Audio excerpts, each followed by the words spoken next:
there's a lot of good traffic. People see it, and gnarly roadkill too. It's like a Cannibal Corpse album cover. Look.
Welcome to episode 175 of the Dreams of Consciousness podcast.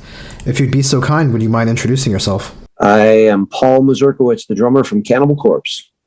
Now, I usually ask artists and musicians to describe how they themselves see their music. I think everyone is in agreement that Cannibal Corpse is death metal. But what does that mean? What does death metal mean to you? Who knows these days, right? You know, it's crazy how terms are just, there's so many different terms these days for so many subgenres of heavy metal, I guess. But I mean, I don't know, it's just a brutal form of music, a brutal form of heavy metal. I mean, I guess it probably stemmed more from the vocals than anything, which stood it apart.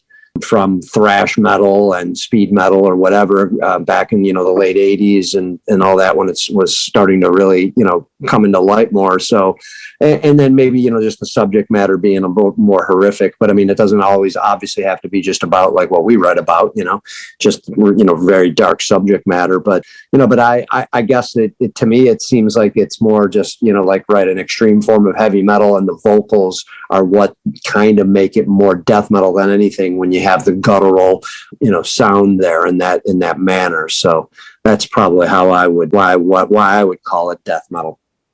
Now, are you happy with that description? Are you happy with CC being like the flagship band for death metal? I guess it doesn't really bother me. I don't care, actually. I mean, I just, we're Cannibal Corpse. We're intense, brutal, extreme music, I guess, so it's up to everybody else what people label. Like I said, there's so many labels, so many different subgenres. Somebody might call it something different. Who knows? I just, it really doesn't, I really don't think about it too much. I just, we're a brutal, heavy band, an extreme heavy metal band. So, that's kind of like the way I put it, but yeah, whatever, I don't. Okay. So your 15th album, Violence Unimagined, will be coming out on April 16th. Tell me a little bit about how this album came together. Well, it just came together pretty much like every other album. We have a time frame to work. We know when we're going to go into the studio well in advance, kind of a thing. I mean, we always pre-plan that. It's not like we sit and go, okay, let's come up with songs when we're ready. We'll book time. We never work that way. We know we want to keep on schedule with, putting an album out every couple of years and then being on the road or what have you. So this one came together like no other. And it actually was all wrapped up just before the pandemic hit. So that really didn't affect anything in the songwriting department or anything of that nature. It almost maybe affected the recording, because right when we were wrapping up like the songs and just kind of fine tuning everything, it was about a year ago now, end of March or mid-March, actually, when just when it hit. So we were just more concerned about, are we going to be able to record in April when we had the time booked. So luckily that all worked out, and when we were able to record on schedule and on time and all that. But but the recording, process, just, we spent a few months writing process. We spent a few months getting the songs together and creating, and then, like I said, practice, fine tune them, get them ready to, to record. So really, it was really just no different than any other album we've done. When did you start the writing process? It was probably started pretty much coming together around December, January of 20, right when we got done with the Red Before Black touring cycle. We finished at the end of November in the United States, the touring cycle for Red Before Black. And then, of course, there was the holidays, it was right after Thanksgiving in the United States. And then you got, the Christmas holiday and the New Year holiday coming up. But we knew we were going in April. So it basically started around that point, and then probably really just hit kind of like, we hit it hard come, say, January 1st, when it was the new year, knowing that we only got a few months before we're into the studio. So can you tell me a little bit about your writing process and how it may have changed from the old days? Yeah, I mean, you look back at the old days, and it was a lot different. We created more as a band kind of a thing, like just guys getting into the practice room and everybody contributing a riff or whatever. Hey, what do you got? Everybody put them together and you make songs, and that's how a lot of the early Cannibal was made, especially on the first 3 records. And I guess around the Bleeding time is when we started to get a little bit more individual in the writing game there, where I remember Alex came up wanting to write his own couple songs or whatever by himself. He wrote Fucked with a Knife, and that was like, I think maybe one of the first ones that it was just him writing the whole. And then it seemed to kind of go that route, throughout the career of the band. Then from that point, a lot more just individual. We've had some collaborations over time, and a little bit of still organic writing. Rob and I write a little more organic still, but Alex has maintained pretty much that writing process of the way he goes about it. Just kind of coming up with the songs. He'll send us MP3s, and we'll get the music and all that. And Eric goes about it the same same way. So it's a lot of individual effort, which is fine. I mean, everybody gets to do what they want to do with their songs, and then, they're still Cannibal Corpse. They come together. We all still have to shape them as a band regardless. But that's pretty much the way they're done these days. So the Erik that you mentioned is Erik Rutan from Hate Eternal and Ripping Corpse. Of course, he spent some time with Morbid Angel. How did Erik get involved with the band? How did he become a full-time member? Well, we needed a guy, and he was the guy that we wanted in the band. It was really just a seamless, easy effort. I mean, we've known him for 30 plus years. We've toured with him with Hate Eternal and all that, and he's obviously produced now 5 records for us. And he lives in our hometown, all those kind of things. I mean, it was just like kind of a no-brainer, really, when it came down to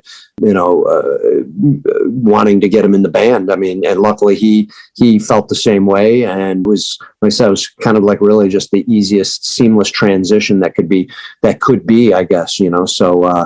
It was just, it just made sense in just every way. So Cannibal Corpse has a very distinctive style. Erik Rutan himself has a very distinctive style. Was there a transition in trying to integrate your two styles together? Was there a learning curve? Well, I mean, that would be more of a question for Erik, but, because like I said, everyone's writing individually. So Erik did the same thing. Well, he sat and wrote 3 of his songs. I guess he's got to kind of change it up in his mind mentally, going, yes, I'm not writing for Hate Eternal. I'm not writing for Ripping Corpse. I'm not writing for Morbid Angel. I'm writing for Cannibal Corpse. So he has to write Cannibal Corpse songs now. So he did a great job. He wrote 3 on the record, and so we have to learn them. I memean, they're his version of Cannibal Corpse, So it was, I think they sound great. I think the fans are going to love them. I think they fit the style of what we go for. He knows all too well, like I mentioned earlier, him just, being a producer with us for so long and being around us and a friend. I mean, it wasn't like he never heard the band and didn't know what to do and didn't know what to expect. Obviously, he knew exactly what he needed to do. So, so I think it was fun for him just to be, to write differently like that, to write for us as opposed to the bands I mentioned.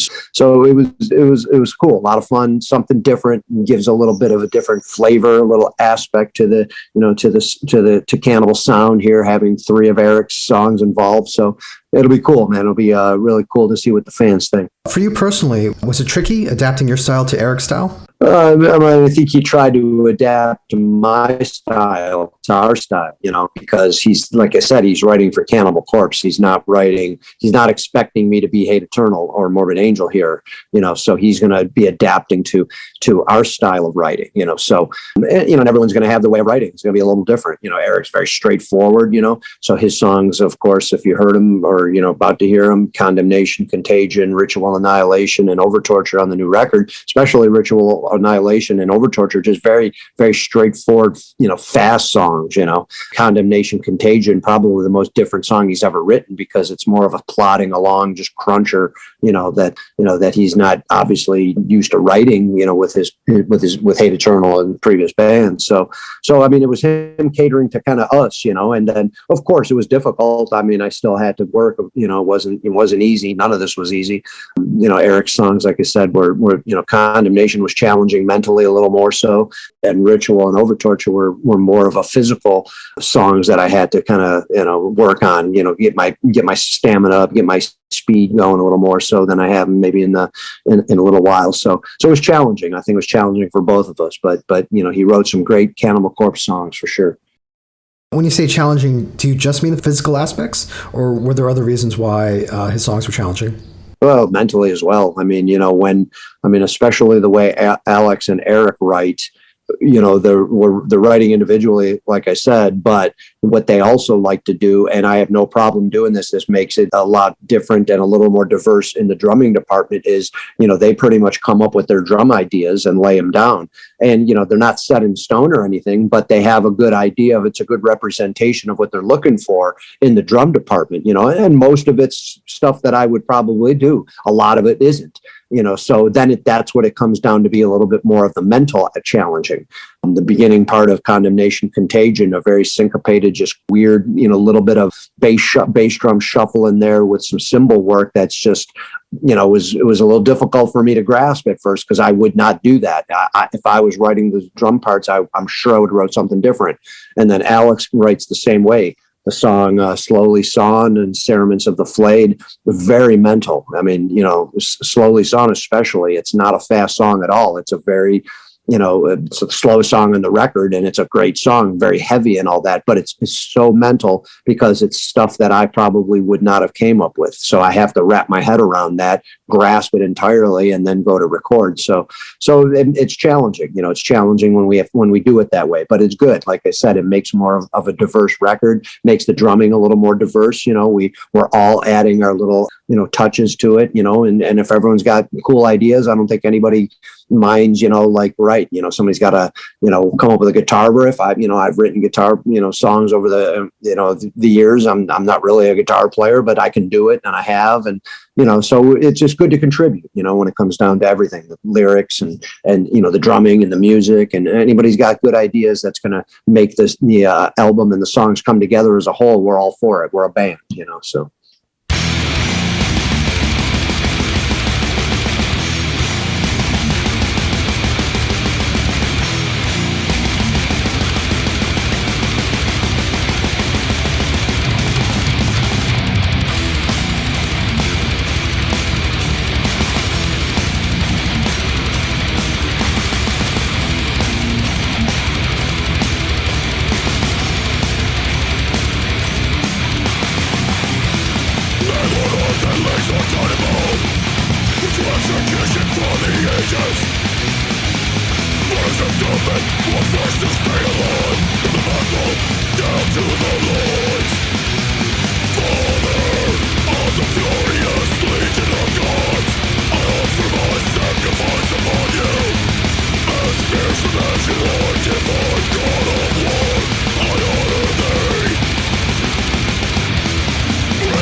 So I was going to try and guess which 3 songs Erik wrote, and of the ones that you mentioned, the only one I got right was Ritual Annihilation. Oh, okay. Would you say that was the most Erik sounding of the bunch? Yeah, I mean, I think so. I mean, it's definitely a very chaotic song. You know, he likes to write chaotic, you know, with his riffs and a lot of mood. And if you listen to Ritual, and you got that one right, and then, you know, or said over torture and condemnation. Condemnation might be a little tricky to figure if that was Erik or not, because like I said, it's probably the most different that he's ever written in his career, you know, with any band he's involved with. So, but yeah, no, Ritual was tough, man, because that just, you know, relentless speed, you know, it just didn't stop, you know. So I really had to work on my you know, on my you know, speed and the stamina and the endurance for that song, especially. You know, it was a very difficult one to do. Now, with these songs that you describe as challenging, do you look forward to playing them live, or are they kind of a headache? Well, it would be tough, man. I haven't got that far yet. You know, so I mean, you know, we're not, you know, got anything lined up right now. We got months away. I mean, so it's going to be tough. I'll tell you, it'll be tough. You know, I don't know if I'm looking forward to, or, you know, I mean, you know, these hard ones are, you know, I'm not getting any younger. So, you know, it's going to be difficult. So we'll see how it goes. You guys recorded the album with Erik at a studio, Manor Recording. Erik has worked with the band previously on Kill, Evisceration Plague, and Red Before Black. How would you describe Erik's process as a producer, as an engineer? What would you say he brings to your sound?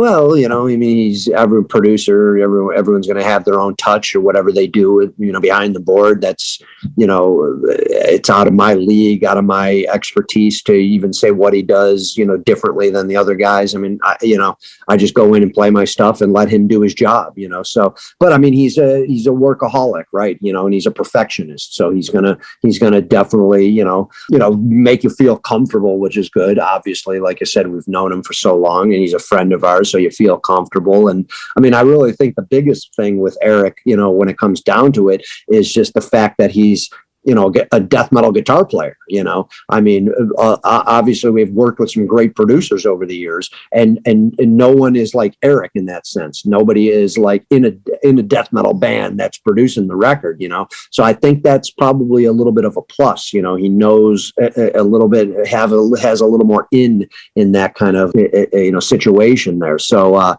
you know, but he's just a great producer. You know, like I said, I can't get into it too technically because I really, you know, don't know the technical aspect. You know, but he's been doing it a long time. You know, he knows his stuff, so that's good. He always strives and thrives to make a better sounding record. You know, we always want to outdo the last one, especially with the Cannibal records. You know, you look at Red Before Black, sounds great. Well, of course, what does he want to do in his mind? Wants to make it sound better. You know, and that's understandable. Sure, we do too. You know, so he's going to do anything in his power to, you know, to make it sound better. And I believe he did that, and that, you know, that's great that he cares, and he, you know, like I said, he's a workaholic, and he's going to do the best job that he can. So, you know, that's all we can ask for.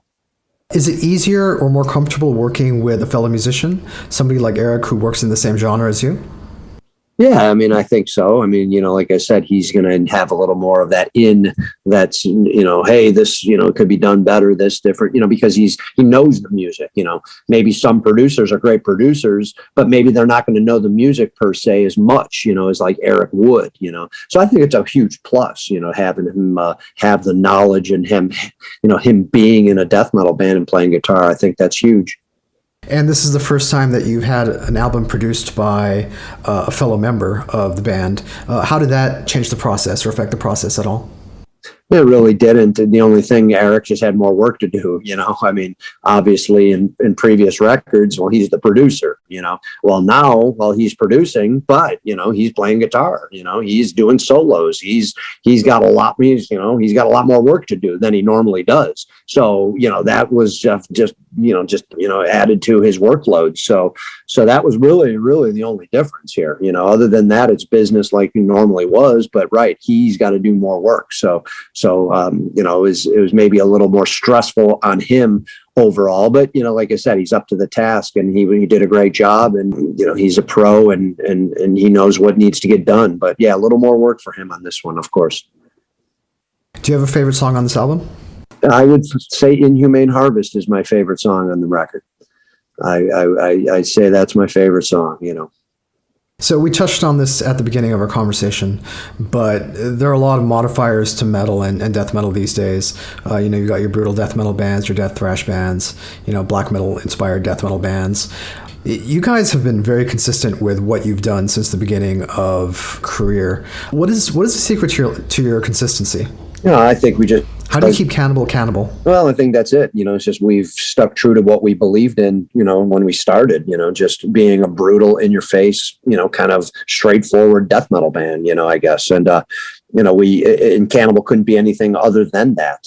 So I think we just, we've just grown over years in the songwriting department and all that kind of stuff, and honed our skills on with our instruments and everything, just got better in every regard. I would hope, and I think we have. But it's just being Cannibal, right? I mean, we just want to be who we always been, and like I said, it's just that kind of in your face kind of band like that. And we that's what got us to where we were in the beginning, and that's what we wanted to do. So why change it? Why do anything else? It just didn't make sense to us. It just made sense to us just to kind of keep going, and do what we do and be this kind of a band. And, I think we're writing some pretty catchy songs for being death metal. I mean, you gotta love what you do. And I think it shows, we don't go through the motions, but we really try to write some good songs, and it's all about the songs. Music is music. It's about listening. It's about, being engaged that way. And I think we've written some good songs over the years that people like and want to hear again and again, and come see us live and all that, and can't wait for the next one to be, next song to be written, next album to be written, and all that. So it's just a matter of staying true to ourselves from the beginning, and really trying to do the best we can in the songwriting department and get better as musicians. Now, is getting better as a musician a way for you to keep it interesting for yourself? Sure. I mean, I think you always got to try to maintain. You always want to try to get a little bit better. I mean, I think you can do better in any aspect of life. You shouldn't just sit back and think I got it, I'm the best. You should always obviously try to do better, whatever it is, in life. I think that makes it all that much better. Exactly. Much more gratifying, much more satisfying. I think the more you play, the more you practice, the more you work on certain things, and, it's just, I think the more rewarding it's going to be in the end. So I think that is a big plus.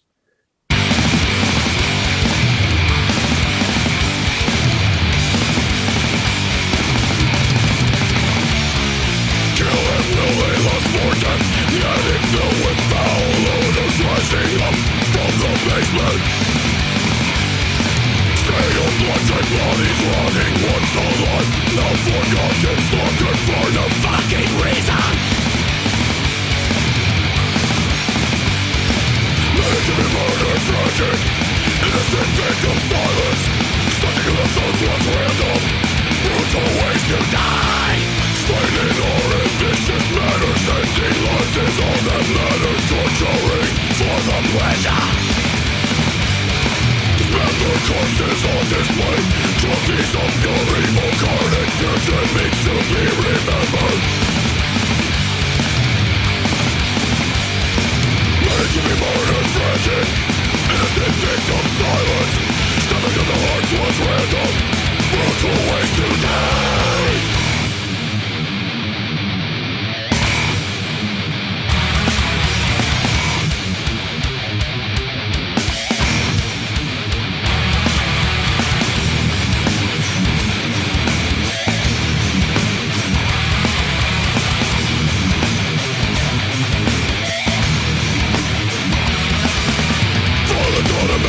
Lasted 4 days, perverted celebration.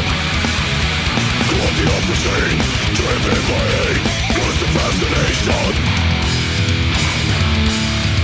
Violence reimagined in immoral praise, vile executions. Savagery unleashed, onslaught of depravity and moral retribution. Finished with the massacre, the thought of bloodshed still remains, where your lips must be terminated. Sharpen up the blades again, instead of deep will have no end. The butchering will never stop. Ready to be murdered, frantic,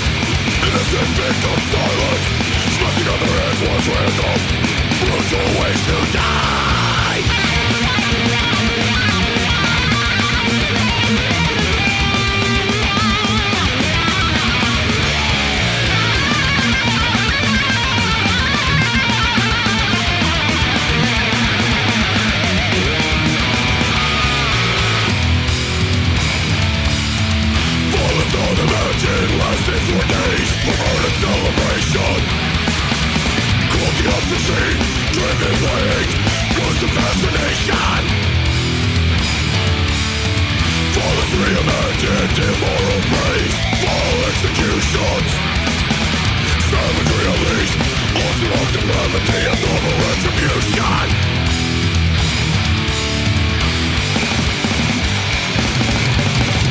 Murderous revenge, kill and will lost for death, the acting fill with foul odors rising up from the basement.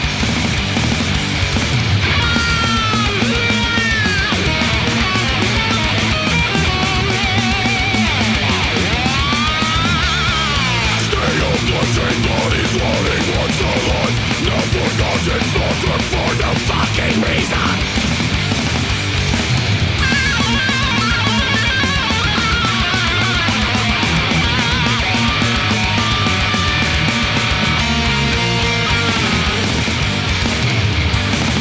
Murderous revenge.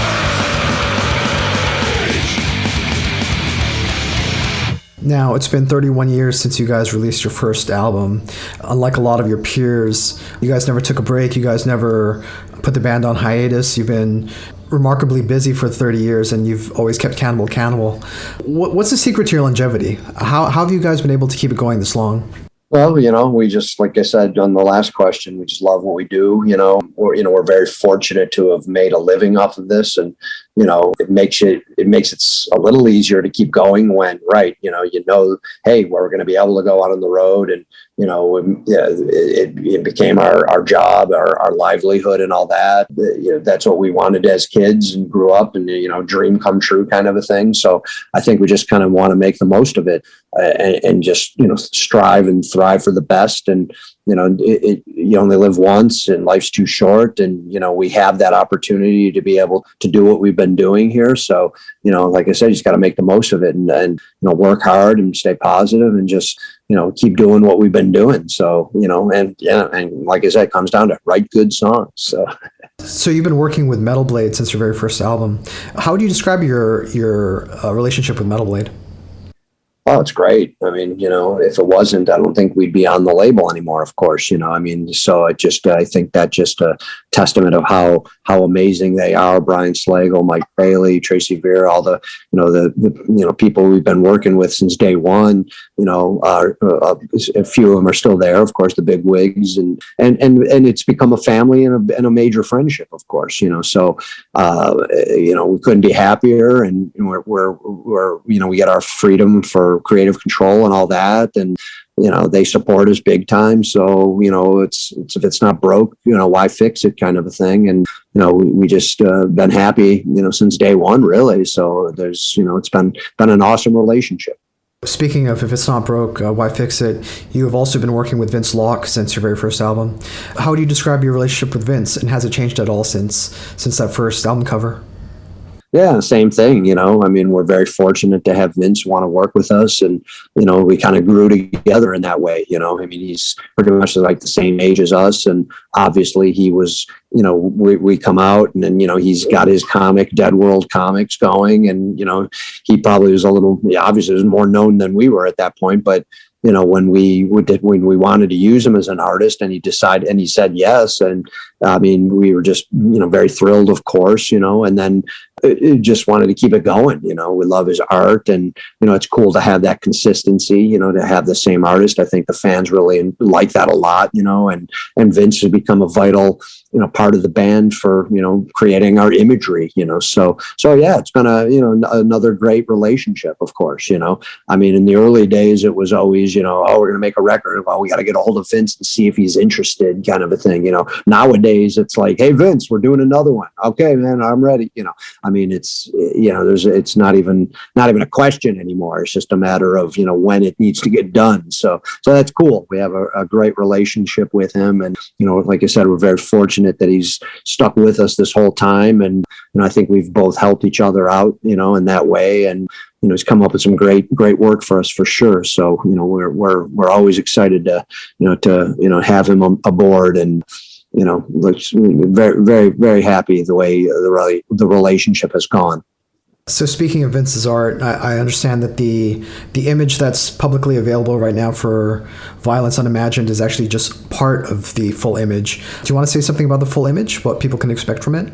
Yeah, there's basically two images. When we came up with the first image, we came up with the title Violence Unimagined, and it was like, okay, we're calling the record that. And well, in my eyes, personally, I was like, well, man, this is, if we're calling Violence Unimagined, it's got to be something pretty brutal here. If you're going to be, if you just think of that term without a visual, you're going to go, wow, well, yeah, Violence Unimagined. Well, geez, I can't even imagine it because, here, that's what we're talking about here. So we wanted it to be pretty intense, And Vince came up with the art with the woman kneeling down, a couple dead bodies that she devoured, and basically she just had a baby and ripped it out of her, I guess, and then ripped the baby apart, with her mouth, kind of, and it's not, and it's a demon kind of woman, it's like she's got a kind of like a normal body, but she's got these crazy mouth, fangs and all that, and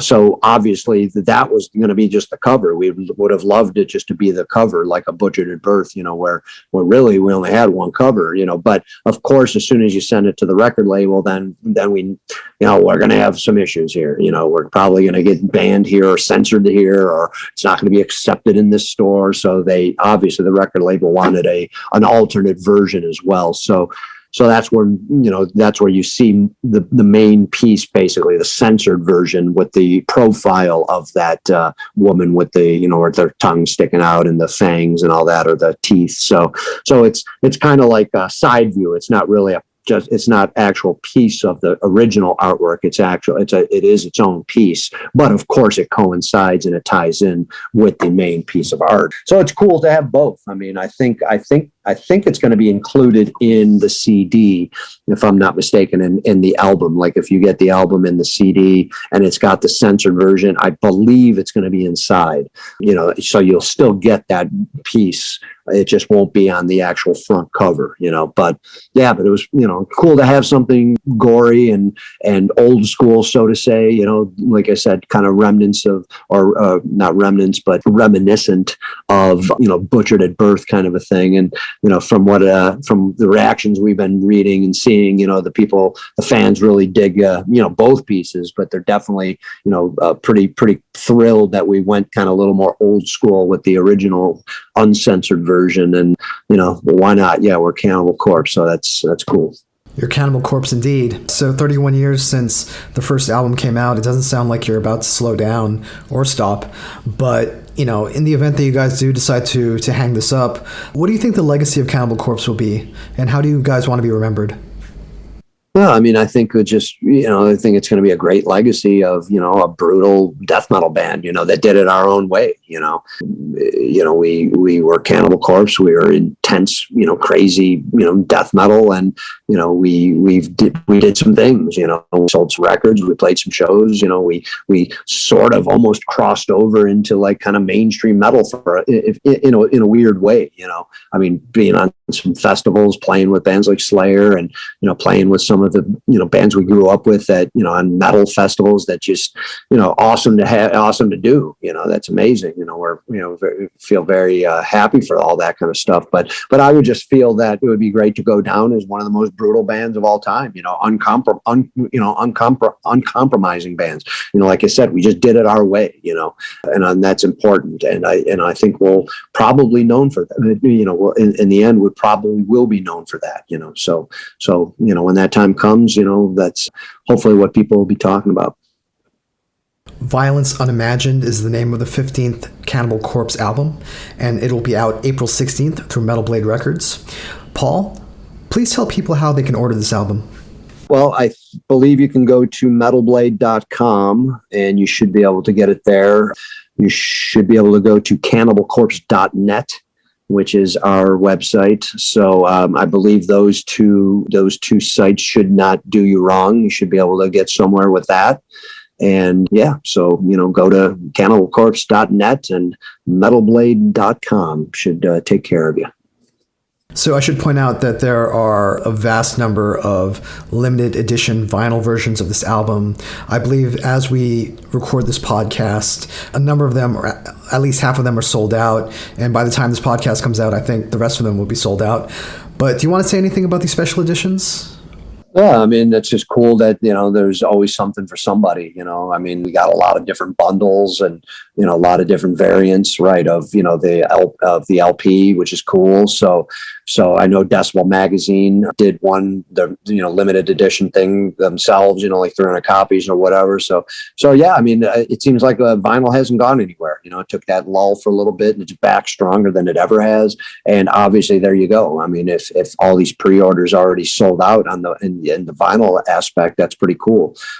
So it's just, yeah, it's good to have, different editions, I guess. It seems like the fans really want that. So, we're going to give them what they want. So that's an awesome thing. I'm glad, that vinyl's going, stronger than it ever has.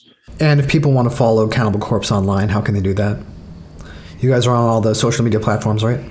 Yeah, I think it's Cannibal Corpse Official, maybe on Instagram, I believe, and maybe it's just Cannibal Corpse on Facebook, and then, like I said, cannibalcorpse.net is going to be our main website. So there you go. Find us online. Is there anything else you want to say? No, just I appreciate the interview, and thanks for having me, and thanks for the fans of Cannibal Corpse and death metal. If it wasn't for the fans, we wouldn't be here. And death metal wouldn't be here. So just a big thank you. And yeah, right. 2 weeks from tomorrow, or whenever this podcast gets broadcast, just get the new album, Violence Unimagined, and hope to see everybody on tour soon. Cool. Thank you so much, Paul. All right, man. Thanks a lot, Adrian.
screaming mountain